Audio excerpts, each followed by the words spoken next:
جب محمد رسول اللہ نے مکہ فتح کیا تو آپ کو معلوم ہوگا جب مکے میں داخل ہوئے تو آپ کے ساتھ 10,000 صحابہ کرام کی ایک تعداد تھی. 10,000 صحابہ کرام مکے کے اندر داخل ہوتے ہیں.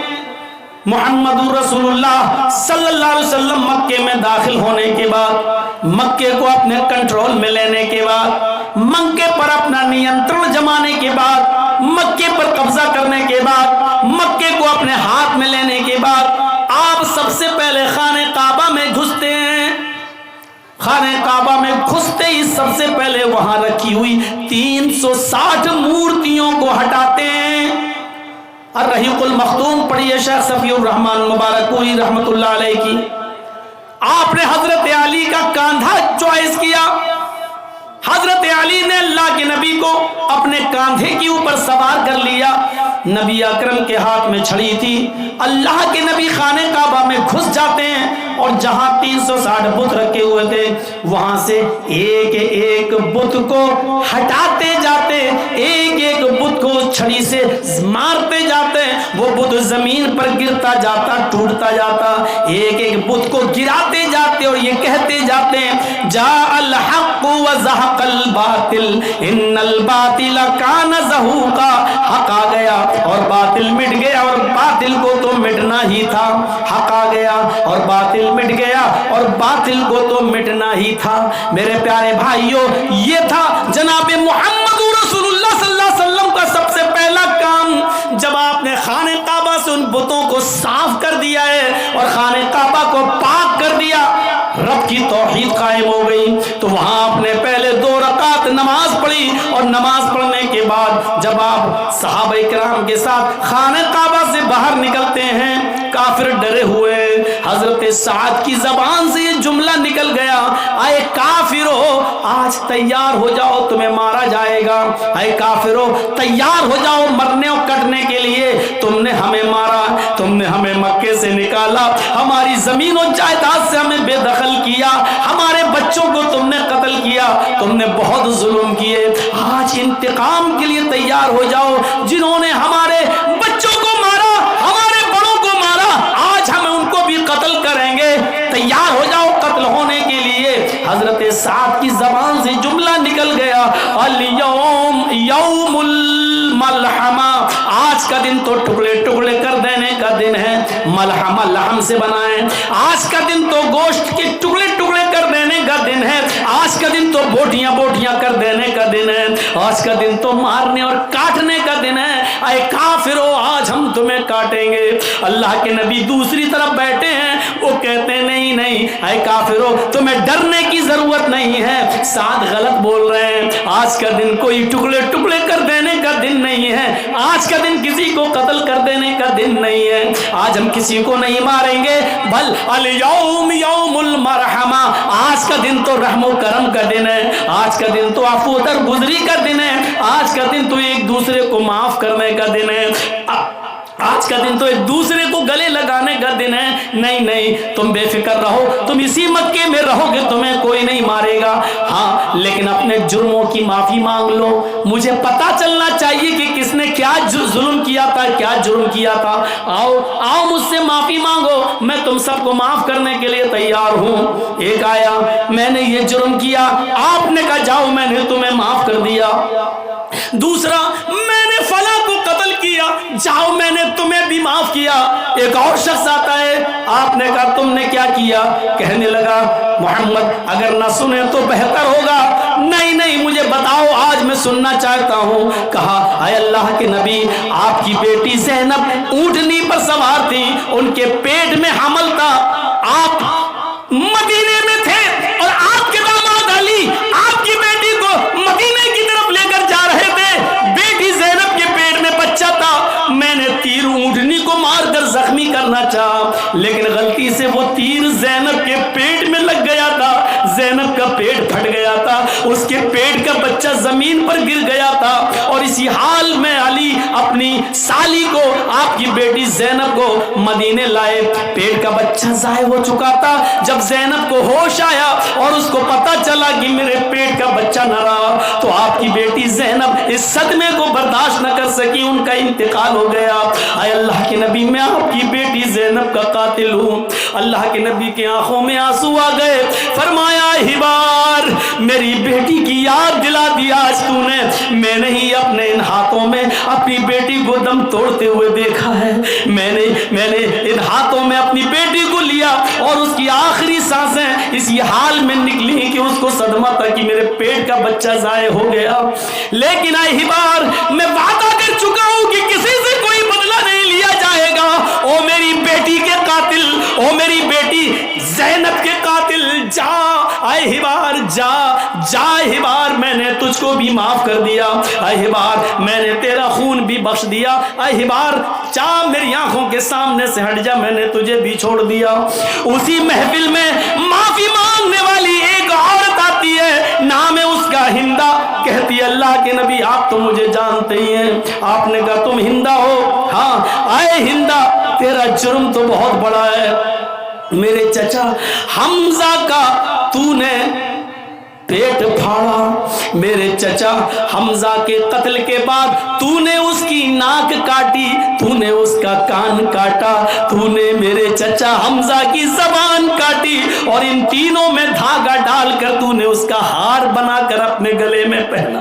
میری چچا کی لاش کا تو نے مسئلہ کیا ہے، تو نے میرے چچا حمزہ کی زبان کاٹی، ناک کاٹی، کان کاٹا اور اس کا ہار بنا کر اپنے گلے میں پہنا۔ اس پر بھی تیرا کلیجہ ٹھنڈا نہ ہوا تو نے میرے چچا کا پیٹ پھاڑا، پیٹ سے کلیجہ نکالا، اس کلیجے کو کاٹا اور اپنے دانتوں سے نوچا، اور اس کلیجے کو تو نے دانتوں سے چبایا۔ جب تیرے دل نے اس کو حلق کے اندر، پیٹ کے اندر لے جانا گوارا نہ کیا تو اپنے دانتوں سے کچا چبا کر تو نے زمین کے اوپر تھوک دیا۔ اے ہندا تو نے میرے چچا کے ساتھ اتنا بھیانک اور خطرناک سلوک کیا، لیکن میں آج تجھ سے بھی بدلہ نہ لوں گا۔ اے ہندا جا، میں نے تجھے بھی معاف کر دیا۔ اے ہندا لیکن ایک گزارش ہے، میرے سامنے مت آنا، میں بھی انسان ہوں، میرے پاس بھی دل ہے۔ جب تو میرے سامنے آئے گی تو مجھے اپنے چچا کی لاش یاد آ جائے گی، جب تو میرے سامنے آئے گی تو مجھے اپنے چچا کا یہ مسئلہ کیا ہوا، یہ بگڑا ہوا اور ان کی لاش کے ساتھ یہ سلوک جو تو نے کیا وہ میرے سامنے آ جائے گا۔ اے ہندا آئندہ میرے نظروں کے سامنے مت آنا۔ اے ہندا جب تو میری آنکھوں کے سامنے آئے گی تو مجھے میرے چچا کی یاد آ جائے گی۔ یہ کہہ کر آپ نے ہندا کو بھی معاف کر دیا۔ یہ الگ بات ہے کہ ہندا بعد میں اسلام لے آتی ہے۔ میرے پیارے ساتھیوں، آپ نے ایک ایک کر کے سب کو معاف کر دیا۔